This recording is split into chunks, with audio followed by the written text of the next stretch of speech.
Estamos aqui hoje com Pedro Rua, um conhecido iluminador profissional que conta com uma larga experiência e muitos anos de atividade nesta área da indústria da produção de eventos. Pedro, quando começaste, portanto, há uns anos atrás,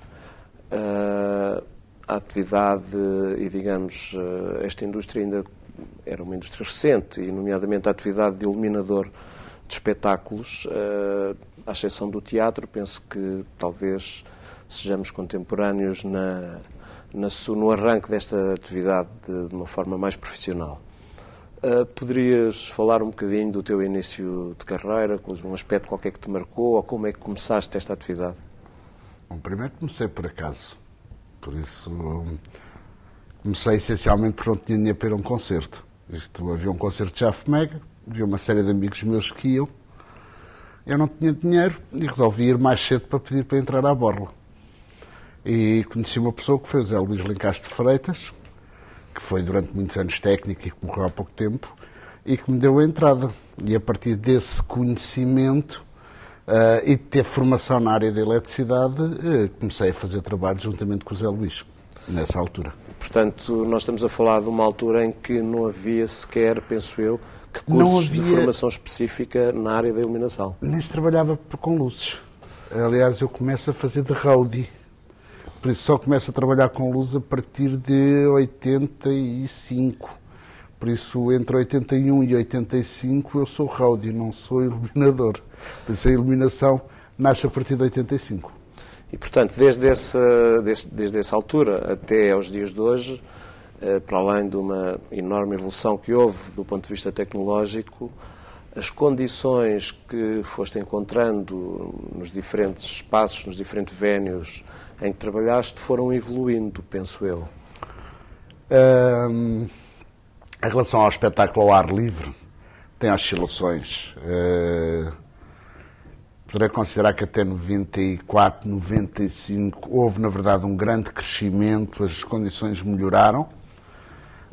Depois, até 2003, 2004, as condições pioraram drasticamente, por isso os palcos voltaram a ser piores do que já eram anteriormente. E nos últimos tempos tenho sentido que se está novamente a melhorar, por isso nem sequer houve um crescimento todo sustentado, por isso houve uma altura em que, porque exigíamos muito, as condições melhoraram. Depois o excesso de concorrência fez as condições piorarem novamente, por isso os artistas já aceitavam tocar em qualquer sítio.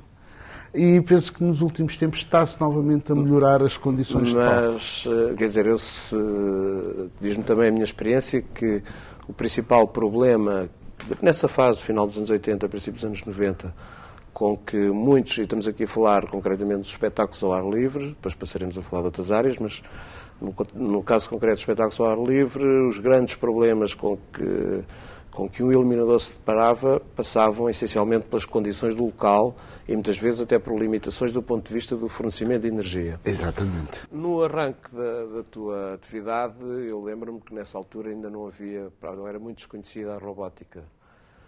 Qual é o impacto, indo frontalmente à questão, qual é o impacto que as novas tecnologias relacionadas com a iluminação, o aparecimento do digital, o aparecimento dos LEDs, o aparecimento da robótica, qual é o impacto que isso tem na atividade em si?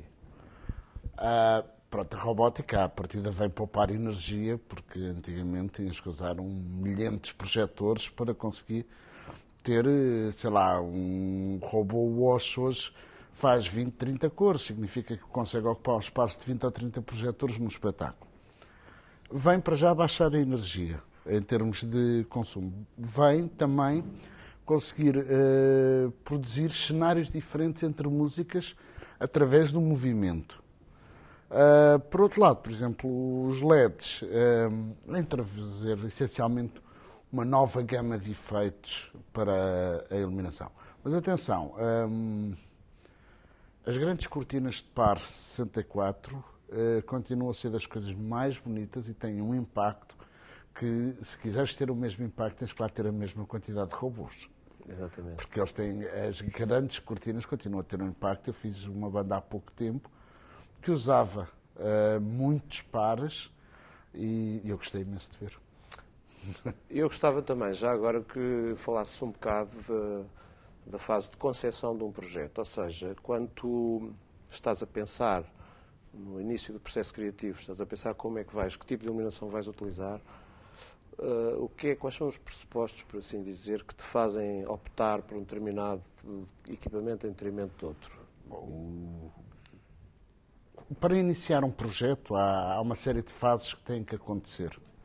Primeiro, existe a conversa com o artista.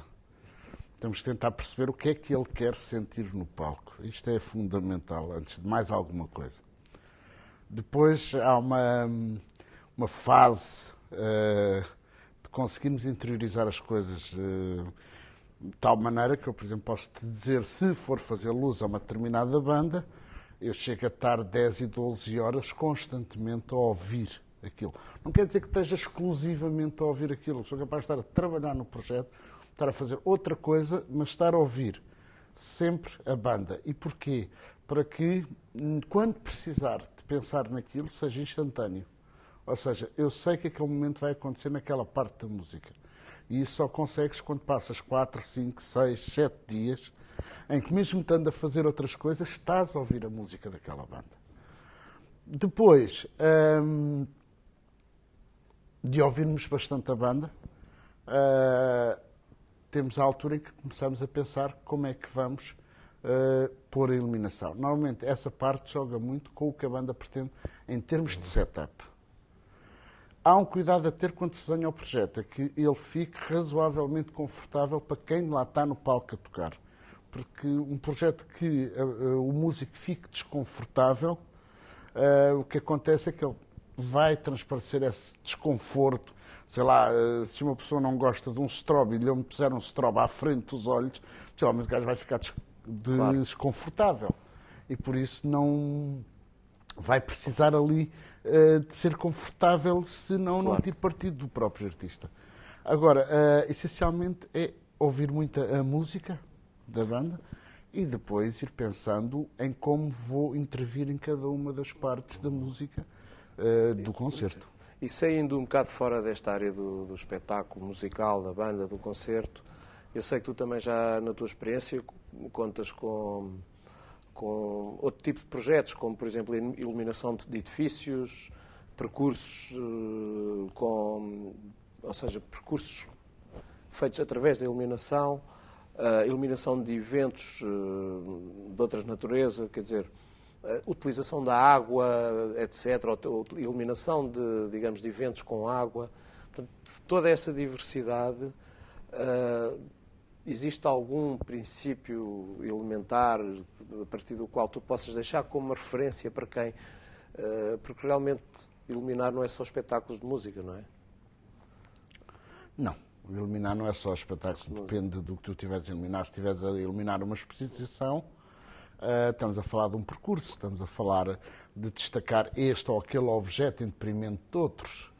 Agora, quando se ilumina um edifício é a mesma coisa. Por isso, se iluminarmos o edifício de baixo a cima todo, muito bem iluminado, ninguém percebe nada. Ora, onde é que a gente pode? É destacando isto e apagando aquilo. Por isso, isto dito assim de uma forma real, exatamente. Se calhar faz sentido destacar ali uma auréola de uma determinada janela, mas não faz sentido destacar a janela que está ao lado, ou vice-versa. Por isso, há que procurar num edifício o que é que vamos destacar, o que é que não vamos destacar. Quando tentamos destacar tudo, ninguém sente nada, ninguém ouve nada. Passa-se a mesma coisa nos espetáculos. Por isso, nos espetáculos, quando a gente não destaca os momentos certos, ou seja, se ele é uma torrente de efeitos a toda a hora, as pessoas gostaram, mas não se lembram de parte nenhuma. Portanto, por isso é necessário irem-se lembrando. Ou seja, tu, de certa forma, admitindo todos, não é? Penso que é do senso comum, que a iluminação também faz parte do espetáculo, é uma parte, em alguns casos até essencial, esse casamento entre o iluminador, quem concebe o projeto de iluminação e quem concebe o projeto